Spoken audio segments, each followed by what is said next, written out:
Okay, hello everybody.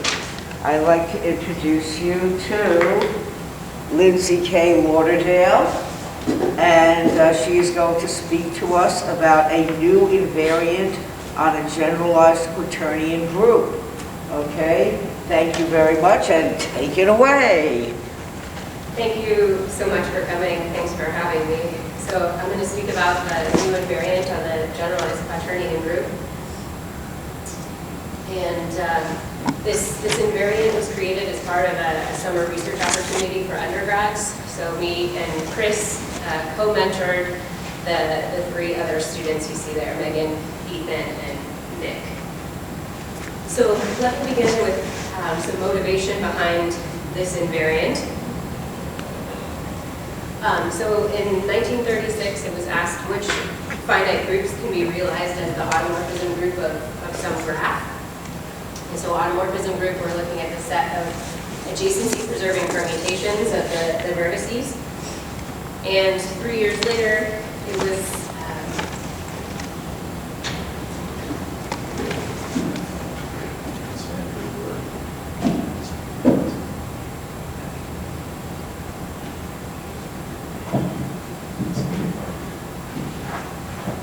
can you hear me now?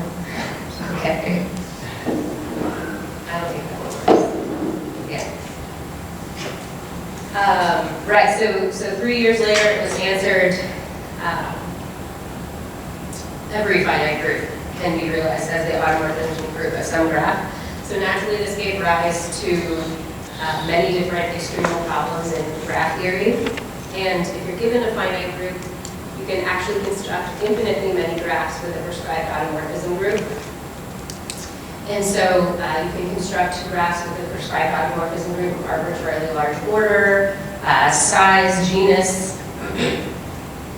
And so it's far more interesting to consider how small graphs can be. And there's some previous work done on that.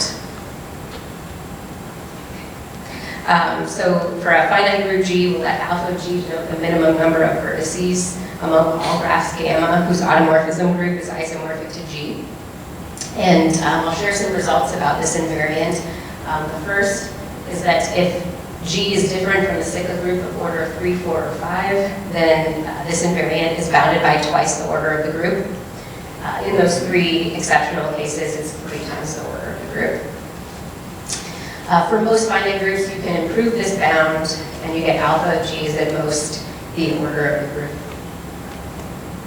The quaternion group is one of the exceptions here for that theorem there. In addition to those bounds, this invariant has been calculated explicitly for certain groups, so I list them here: cyclic groups, non-abelian cyclic groups, hyper-octahedral groups, symmetric groups, alternating groups, generalized quaternion groups, and I'm forgetting one, dihedral groups. All right, so the second invariant that's been considered under symmetry restrictions for minimizing graph invariance is minimizing the size or the number of edges. So we'll define E, G of M to be the minimum number of edges among all graphs M, whose automorphism group is isomorphic to G. And if no such graph exists, we just consider it to be undefined. So in 1963, it was first asked, what is this invariant for the trivial group? And a few years later, it was answered by Quintus, who established that invariant for the trivial group. And then the last result that you see here is a stability result, proving that for, if you go up far enough in the integers, that this invariant will always exist.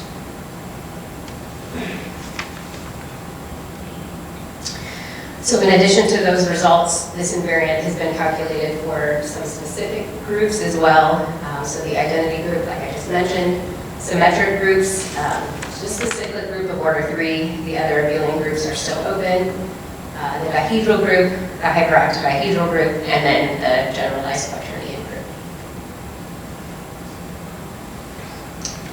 All right, so instead of looking at vertex minimal or edge minimal graphs with the prescribed automorphism group, we were interested in investigating genus minimal graphs with the prescribed automorphism group. So we make the following definition. For a finite group G among all graphs whose automorphism groups are isomorphic to G, we're going to define the action genus of G to be the minimal genus of a closed, connected, orientable surface, which gamma can be cellularly embedded on. All right, so let's break down this definition of action genus. Okay, so first, all of these surfaces under consideration appear here, right? So they're all homeomorphic to one of the surfaces you see below. The sphere, the torus, the double torus, the triple torus, and the n-hole torus down there on the bottom. And another way of constructing these surfaces is that each one can be obtained by taking the sphere in free space and adding handles to it. Right, so from there we can define genus, right, and the genus of a surface is just the number of handles that needs to be added to the sphere to obtain its homomorphism type. So the sphere has genus 0, torus has genus 1. You see a genus 2 surface there in the middle on the left, genus 3 on the right, and on the bottom is a genus N surface. So these are the surfaces that we're considering.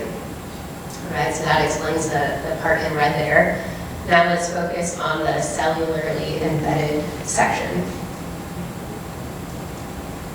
So first I'll start with the definition of embedding. A graph can be embedded in a surface. It can be drawn on that surface so that no two edges cross each other. So as an example, I have the complete graph on 5 vertices. It cannot be embedded in the plane. We can see this by Kuratowski's theorem or Euler's theorem. However, we can embed it in the torus, and there's 6 different embeddings. I just picked my favorites. So I'll place the vertices on the torus, as you see there. Okay, I'll connect 1 to everything, and then next complete the cycle 2, 3, 4, 5, 2. Connect vertices 3 and 5 around the whole of the torus, and then vertices 2 and 4 through the torus. So this is one embedding of K5 in the torus. None of the edges are crossing one another. So what about the cellular part? Well, if we have a graph that's embedded in some surface, then the graph is a topological subspace of that surface, and as such it has a complement.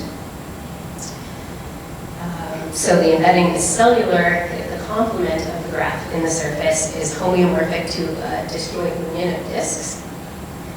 And I have a little example here, the cycle C5, union K4, the complete graph on 4 vertices. So this is one graph, and this is drawn on the sphere. You can take that one edge in K4 and draw it around. So it is planar, it is embeddable in the sphere, but it's not a cellular embedding because the outside face is not homeomorphic to a disk. In order to be cellularly embedded in the sphere, the graph has to be connected. However, this fact is not true in surfaces of positive genus. So here's an example of that. These are 2 different embeddings of K4 in the torus. Right, the one on the left, if you look at the outside face, it's a cylinder. It's not homeomorphic to a disk, so it is not a cellular embedding. The one on the right is a cellular embedding of K5 in the torus. Okay, so this brings us back to our definition of action genus of a finite group. All right, so among all graphs gamma, we're defining the action genus to be the minimal genus of all closed connected orientable surfaces on which the graph can be cellularly embedded. All right, so a simple example, We consider the dihedral group, it can be represented by the cycle. It has action genus 0.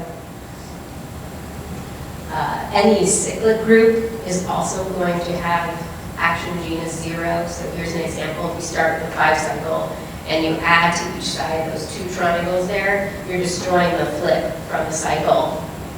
Right, so the graph you see on the right here has automorphism group isomorphic to Z5. Right? It's embeddable on the sphere as you see it there, and it's a cellular embedding because the graph is connected. So this group has action genus 0. One more toy example, the symmetric group. So typically we think about either the complete graph or the empty graph having automorphism group isomorphic to Sn.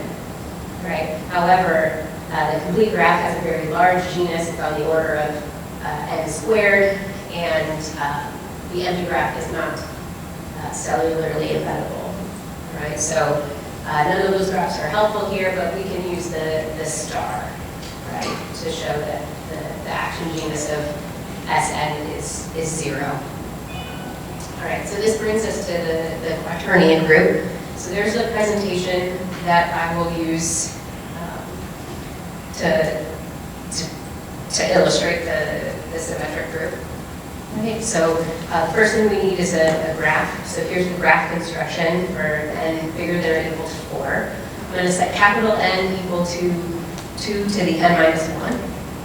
And I'm going to define the graph gamma 1 with the vertex you see there. It's just a copy of the Quaternion group, Q2 to the n. And then for its edges, you see those written there. All of the edges are going to be of the form G, GY. Then I'm going to construct a second copy of the Quaternion group, where the generator X goes to a symbol I'll call A, the generator Y goes to a symbol I'll call B. And just to avoid confusion, I'll denote A0 by 1 bar and define the graph gamma 2 just to be that other copy of the Quaternion group. And there are no edges here.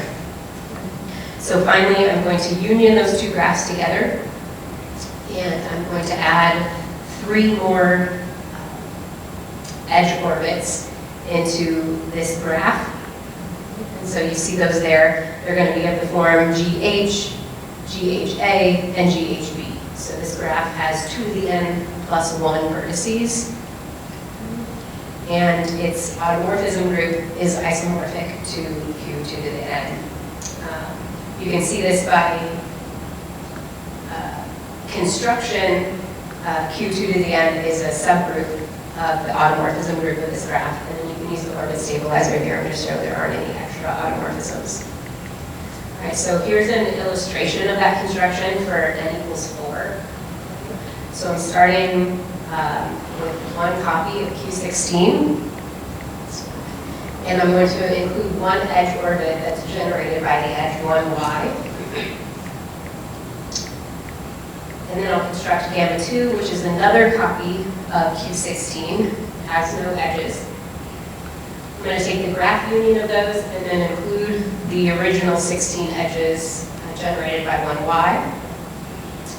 And then I'll include 3 more sets of 16 edges by connecting 1 in 1 bar, 1 in A, and then 1 in B.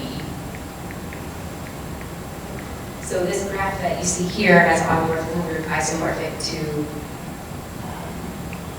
Q16. All right, now this graph, along with all the other gamma of n's, can be cellularly embedded on the torus. And so here's a depiction of that embedding. You can see we have several to 8 different rows of 4 vertices. And here I'm using the planar representation of the torus, so the left and right sides are identified, and the top and bottom are identified. And this generates quite nicely. You can see there's kind of 2 shapes that appear here. There's like a shield with a diagonal, and then a hexagon that also has a diagonal. And so those patterns of like the shield and the hexagon are just going to repeat as n grows. So here's an example of gamma 5 embedded in the torus. And you can see that they look very similar. Okay, so it generalizes quite nicely, and gamma of n is embeddable in the torus. So this shows that the action genus is at most 1, and it's not 0. So you can show that no graph with automorphism group isomorphic to Qn can be embedded in the sphere by inducting on a number of vertices and looking at the cycle decomposition of the generators of the Quaternion group. Okay, so that brings us to the main result that the action genus of the Quaternion group is 1, and this was exciting for us because it was the first group that we found that had positive action genus.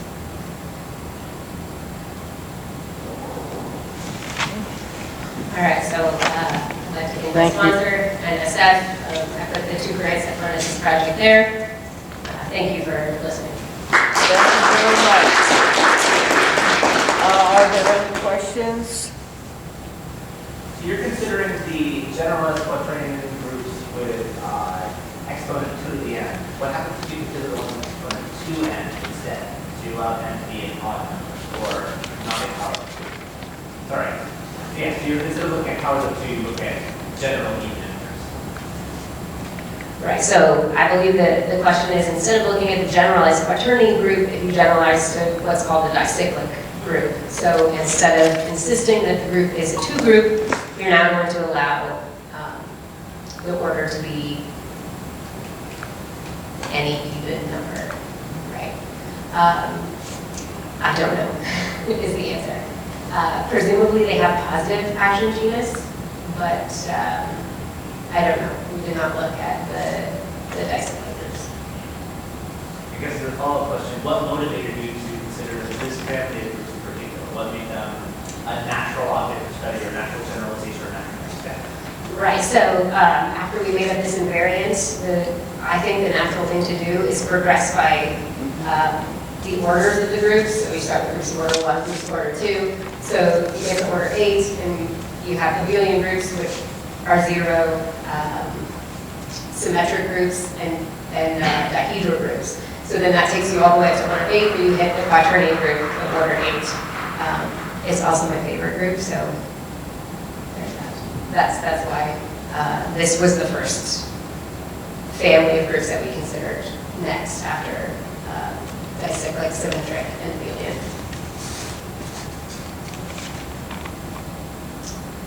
Any questions? Any more questions? We still have a few more minutes before the next speaker. Okay, thank you very much, Lindsay. Thank you.